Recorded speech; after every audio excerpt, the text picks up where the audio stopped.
Tonight on KREM 2 News, Spokane Valley is looking to add speeding cameras to school zones. Tonight we break down the existing cameras in the area and where these new cameras could end up.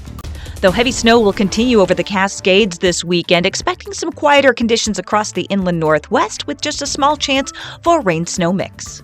And a locally owned arcade is getting ready to permanently shut its doors. Tonight we hear from customers about what they'll miss most.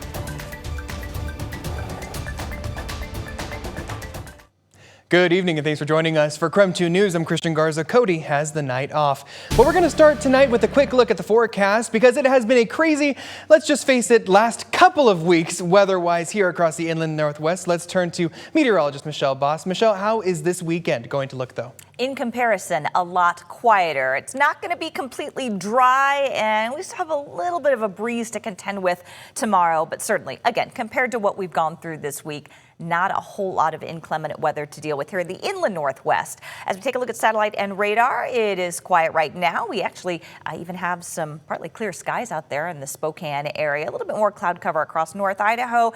Not quite as quiet on the west side, though, and still going to be dealing with some hefty weather conditions if you were doing any traveling to the west side with the continuation of the potential for flooding. There's a flood watch that will continue through tomorrow morning for King, those west side counties of the Seattle area. So just be prepared for that. And if you have to go over the mountain passes, currently seeing heavy snow at Snoqualmie Pass. Stevens Pass is still closed, so you are going to have to deal with some wintry weather over the Cascades if you're trying to make it to the west side. Right now, we are looking at some chillier temperatures here locally, right at freezing in Spokane, 33 in Coeur d'Alene, upper 30s in Moses Lake, 39 in Lewiston. As you look at the short-term forecast, we are expecting more cloud cover. After enjoying some sunshine today, we'll see more clouds tomorrow.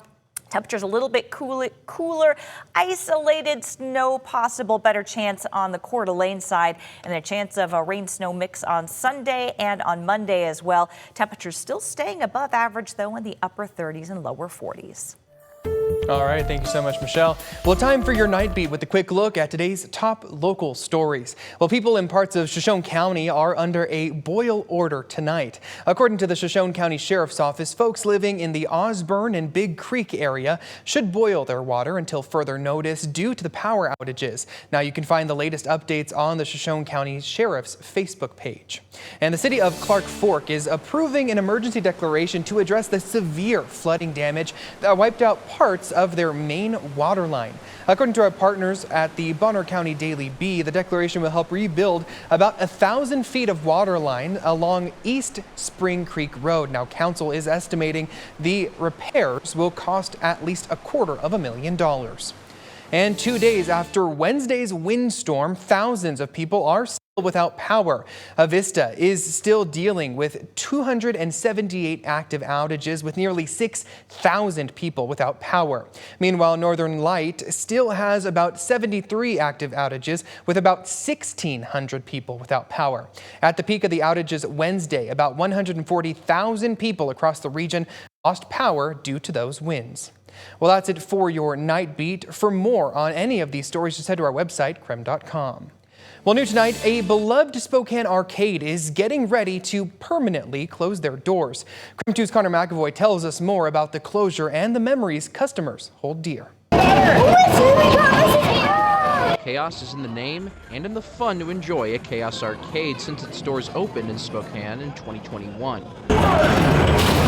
Well, my husband and I like to do the basketball together. And in Chelsea Bang's case, she and her husband have just as much fun as their 2 kids. They're visiting the arcade and enjoying every second they can while it lasts. And it's just a different kind of arcade, so it's a pretty big loss, I feel like, community-wise, that we're losing. The owner of Chaos Arcade announced this week she'll be closing its doors on February 7th. The reason, General Manager Emma Hollingshead says, is due to rising costs to keep the business, as well as the owner needing to spend more time with her family. She says staff want their customers to have the time to enjoy the business before its last day of operation. And we wanted to make sure that everyone had enough time to come in and spend their credits and spend their tickets. That time is limited depending on what activities customers will want to do. Starting in 2026, the arcade will limit their hours. The last day to host a party there will be January 18th, and the last day the kitchens will be open is January 25th. We really want to make sure that everyone knows that Chaos isn't changing for these last couple months. are kind of at our end. It's an end Hollingshead says, while bittersweet, holds fond and unique memories for their customers. Told in some cases this arcade was not just a place for people to have some fun, but in some cases it's a location that marked people's significant milestones. We've had someone come in and put an engagement ring on our prize counter for them to redeem and then propose to someone. With the arcade's closing on the horizon, Bang says despite the sadness to see it go, she's grateful to its staff for creating a fun, family-friendly experience for the community. Chaos and all. And the kids were sad when I told them. Connor McBoy, But when they think arcade, they think chaos. KREM 2 News. Coming up after the break, as the DOJ releases more documents related to Jeffrey Epstein, we break down why some lawmakers say the administration is not complying with the law.